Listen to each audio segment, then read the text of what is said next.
ድምፂ ስቕታ ሓፂር ልብ ወለድ ዛንታ እዚ ለሰ ፕሬዘንስ እዩ ንዓኹም ዝበልናዮ ዛንታ ሒዝና ቀሪብና ኣለና እሞ ምክትሳልኩም ብኣኽብሮት ንዕድም ድምፂ ስቕታ ለይቲ ሓራሳት ድዮም ዝብልዎ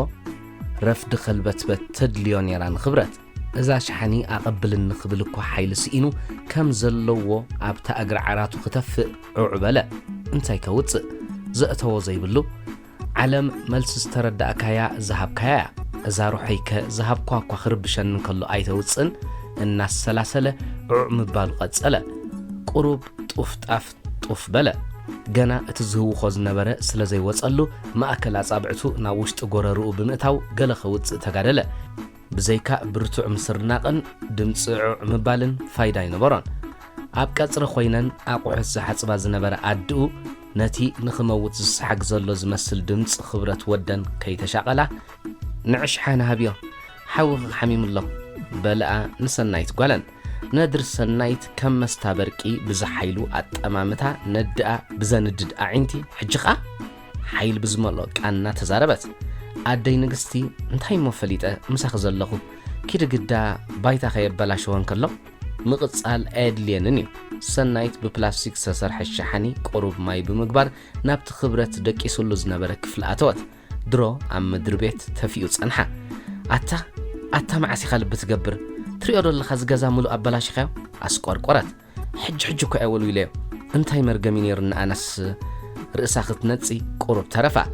ክብረት ክዛረብ ይትረፍ ኢዱ ኸልዕል እኳ ሓይሊ ስለ ዘይነበሮ ሓፍቱ ክሳብ ኣጸራርያ እትውድእ ሓይሊ ኣኻኺቡ ብኽንደይ ግዲ ሶሪ በላ ኣብቲ ዘረብኡ ይቕረት ኣይነበሮን ብዘይካ ተቓል መሊሱ ናብ ዕዕ ምባሉ ደኣ ተመልሰ ሰናይት ሓፍቱ ቀዊላ ጠመተቶ ብኻ ዘይተወለድካ ኣትሪራ ተዛረበት ኣብ ኮሌጅ ዝመሃር ሓዉ ብድሕሪያ እትዊሉ ሕጂ ኸየምልስ ድዩ ዘሎ ኣንታ ልቢ ኽውቀጥ ከሎ እታ ናይ ብሓቂ ልቢ ውፅኦም ማዮም ግዲ ካብ መዓንጡ ንላዕሊ ወላ እኳ ክዳን እንተ ዘይነበሮ ብውቃጡታት መሊኡ ምስቲ ቀይሕ ሕብሪ ኣካላቱ ጸሊምን ቀይሕን ፒትሊስ ጎልፎ ዝገበረ እዩ ዝመስል ፋሲል ሓዉ ኣብ ልዕሊኡ ደው ኢሉ ኣደኻ ዘይተኽብርሲ መን ከም ኣደኻ ትውቀጥ ምዃን እቲ ስፔሊንግ ናይ ሞም ትገብርዎ ኖ ኦንሊ ጋጅሚ እንታይ ተሓሲብለይ ኖ ዋን ካን ጃጅሚ ዝፈርደለይ ድዩ ዝፈርደኒ የለን ዲ ተሓሳብ ኢዱ ንገጹ ኣተርኢሱ ብኣሽከዓላል እናጠመቶ መስቀል ተመን ዌልካም ሽጉጥ ጠቕሲ ንሕና ይኮናን ዓለምያ ባዕላ በዚሑ እንታይ እሞ መልክዕ ጥበብ ዘይብሉ ስእልን ጽሑፍን ብዓቢኡ መልእኽቲ ዘይብሉ ክትኣልዮ ዘይትኽእልን ነባሪ ምዃኑ ኣዝሕረቆ እሞ ሕጂ ከም ዓውደ ዋርሕ ተሓናጢጥካ ጠጠው ኮነ ሓው ፋሲል ኸይትብል ሓደረኻ ክብረት ናይ ጓህድዩ ናይ ኣሽከዓላል ዘይንጹር ፍሽኽታ እናርአየ መሊሱ ናብ ታዕዕ ምባሉ ኣተወ ኣድኡ ኣደይ ንግስቲ ሰለፈን እናጠብጠባ ኣታ ክሳዕ መዓሲ ዝኹሉ ውርደት ካባና ዘይሕሹ ጎረባብቲ መስሓቕ ክገብሩና ዝሕዝኦን ዝጭብጥኦን ሲኢነን ከም ሓዘንተኛ ኣብታ ቤት ተመላለሳ ክብረት ኣብ ውራይ ሕማሙ እዩ ነይሩ ኣብቲ ባዕሉ ዝዕድጎ ክሳብ ፍርቂ መዓልቲ ዝጸንሕ ሕማም ድሮ ናይ ምሳሕ ሰዓት ኣኺሉ ስድራ ዝተኣኻኸብሉ ግዜ ብምንባሩ ወላድዩ ኣቶ ብርሃነ ቆቢዖም እናውፁ ገዛ ድሕሪ ምእታዎም እቶም ጠጠው ኢሎም ምርኢት ዝዕዘቡ ዘለዉ ዝመስሉ ቁሊሕ እኳ ይበልዎምን ኣቶ ብርሃነ እንታይ በሊዑ ገለ ሂብኩሞ ዶ ሰናይት ሓፍቱ ብተኸዋኽ እንታይ ሰቲበሎ ባባ 10 ግዜ ገዛ ኸነጽር ኣዋሪድናኮ ስምዕቲ ኣብጽሐት ፋሲሉን ብግድኡ ባባ ንስኻ እንትርሓስን ኢኹም ተሻድንዎ ዘለኹም ንሳ ምጽኢላ እንታይ ከም ጻልካ ክትብልያ ብድቁሱ ይእዝዝ ንሱኻ ንዓና ግና ንሕና እንትምህርትና ንንከለና ኣይትግደሱልና ኣደይ ንግስቲ ዕሽር ይዝሲ እዛ ናብራ ናይ ፈልጣይ ካበይ ኣምፂኡ ኸ ንመስተንሽጋራን መዓልታዊ ይረክብ ክብረት ስራሕ እኳ ተዘይብሉ ዳምዳም ኢልካ ኣይሰኣንን ይዘረቡ ምናልባት ፈተውቲ ሰራሕተኛታስ ኣዕሩኽ ይህልዎ ይኾኑ መዓልታዊ ዘስቲ ግን ከመይ ዝበለ ሰብ ይኸውን ክሓስብ ፋሲል ድቃስ ይስን ብቐንዱ ግን ክንዲ ናይ ክብረት ዘይከብር ምዃኑ እዩ ዘውክዮ ትርሓስ ኣብ ኣፋፌት ገዝኦም እንከላ ከምቲ ልሙድ ክብረት መስተ ብዚሑ ከኣትን ከሎ ስለ ዝረኣያቶን ኣብ ልዕሊ ክዳውንታ ዝደርበዮ ለቢስዎ ዝነበረ ካብ ከቶን ዝተሰርሐ ጎልፎን ማልያን ምሉእ መዓልቲ እቲ ሽታ ኣብ ነብሳ ስለ ዝወዓለ ኣብ ገዛ ዝጸንሓ ሳይጠፍኣን ክብረት እውን ንትርሓስ ምስ ረአየ ቁሩብ ሓይሊ ገበረ እትወትሩ ዘይርብሽ ህዱእ ከም ዘይቲ ካብ መቐር ሰሚቶ ክፈስስ እንከሎ ወለል ልናበለ ነቲ ዝነቐጸ መንፈሱ ዘጥልል ክሰምዕ ብርኽ ኢሉ ኮፍ በለ ትርሓስ ኪባሓወይ ማንጎ ተማሊኤልካ ትሪኦ ኣለኻ ኣውፂኢካዮ ዘለኻ ሓሞት እዩ መግቢ ስለ ዘይትበልዕ እንታይ ይግበር ነዛ ነብስኻ ኣሳቂኸያ እንካስተ ፋሲል ብነድሪ እዚ ዶ ዘይዚ ምሸት ከኣደግም ጽባሕ እውን ደጋግም ትብልዮ ኣለኺ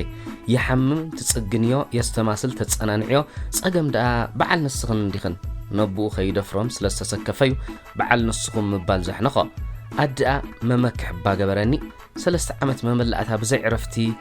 ኣንታንቶም ዳባርከ ከምዚ ናይ ትምህርቲ ወይ ቤት ፍርዲ ኣብ ዓመት ዘዕርፍሉ ኣዋርሕ ዘይገብሩ ደቀይ ቤቶም ሓንቲ ክፍሊ ብምዃና ኩሉ ዓዊልካ ይዝረብ መኸወል የብሎን ከም ተዓዘብቲ ጸወታ ኩዕሶ እግሪ 3 ኣዋሪድና እናበሉ ሆ ክብሉን ከለው 2 ድማ ዝያዳ ንጥዕኑ ይሓስቡ ኣቶ ብርሃነ ቅድም ንህይወትካ ይኽብረት ወደይ ድሕሪ ኢኻ ንዓና ትጎድእ ወግሕ ጸብሐ ክትሰክር ዝበኣሰኻ ከም ድኑስ ኣብ ዓራት ተደርቢኻ ክትውዕል ትህሰለኻ ጥዕና ይልዕሉ ኩሉ ኣብታ ቃና ዘረብኦም ብኽያት ከም ዝመጾም ስለ ዝተፈልጡ ዘረባ ቋረጾ ሰናይት ኣቦና ክትቀትለልና ይኮንካን ካብ ዝገዛ ትወፅእ ከምኡ ይኮነን ኣቦኻ ምኽሳር ሓውኻ ምስኣን ኩሉ ክሳራ እዩ ሰናይ ንሕሰብ በጀኻትኩም ትርሓስ ካብ ብዘረባ ብተግባር ከተርኢ ዝከኣለያ ትጻር ሓደ መዓልቲ ዓስቢ ከም ዘለዎ ድማ ትተኣማመን ቆዮቓ ካብ ናብ ክብረት ናብ ሓድሕዶም ተቐይሩ ዝምዕዱን ዝገንሑ ጉጅለ ኣብ መንጎ ቀምን ናበለ እተን ወትሩ ዝደጋገማ ዘረባታት ኣድኡ ፋሲልን ሰናይትን ኣኮማሲዕወን ቁሩብ ሓይሊ ምስ ረኸበ ብዘይ ዘረባ ተንስዩ ክዳኑ ለቢሱ ንደገበለ ከም ኣመሉ ኢሎም ክገንሕዎን ከለው ኣቶ ብርሃነን ትርሓስን ግን እታ ዝቕየረላ መዓልቲ ሎም ክትከውን ከም ወትሩ እናተመነዩ ብዓይኖም ኣፋነውዎ ክብረት ኣብታ ፊት ገዝኦም እትርከብ ድኳን ሽጋራ ገዚኡ ኣብታ ሕልፊ ገዝኡ ሰዓታት ዘሕልፈላ ባር ኣትዩ ከም ጅግና ዓውት ተቐዳዳማይ ክልተ ኣእዳው ኣልዒሉ ሰላምታ እናሃበ ኣብታ ልምቲ ቦትኡ ሰብ ኮፍ ኢሎም ብምርኣይ ኣብ ሰብ ዘይነበሮ ተቐመጠ ዘይለመዶ ቦታ ግዲ ኮይንዎ ስኽፍክፍ በሎ ኣንጋዲት ሰላም ክትብሎ እናመፀት መንገፍ ሽጋራ ተማሊኣ ኣብ ጣውልኡ ብምንባር ለውጥኻ ጽቡቕ ኪባሓወይ እንታይ ከምጽእ መልሲ ከይሰምዐት ቴሌፎና ድምፂ ብምግባራ ክትቅበላ ኸደት ለውጥ ጽቡቕ ኢድያ ዝበለት ነቲ ቦታ ዝሓሰበቱ ኣንጋዲት ብሓሳብ ንርሑቕ ኣገሾ ህይወቱ ከም ፊልም ክረአዮ ጀመረ ኩሉ ጽዩፍ ኣካይዱ ብቆዮቓ ዝቕበሉ ኣባላት ስድሩ ተደጋገሞ ካብ ዕምረይ ክንደይ ኣልዒለ ወይ ክንደይ ተሪፍኒ ዝፈልጥ ሓደ ፈጣሪ እዩ ባዕሉ ነብሱ ክሓምያ ሰይጣንሲ ከምስል እዊ ኣባርና ዋዕልካስ ፈጣሪ ከምዛ ካልኣይ ዘለዎ ምስ ነብሱ ተማጎተ ኣንጋዲት ተመሊሳ እንታይ ወደክ ሰምዓካ እትስኽራም ሲራክ እኮ ይዋሪድኒ ጸርፊ ኣዝነበት ነቲ ብቴሌፎን ዘዕለለቶ ሰብ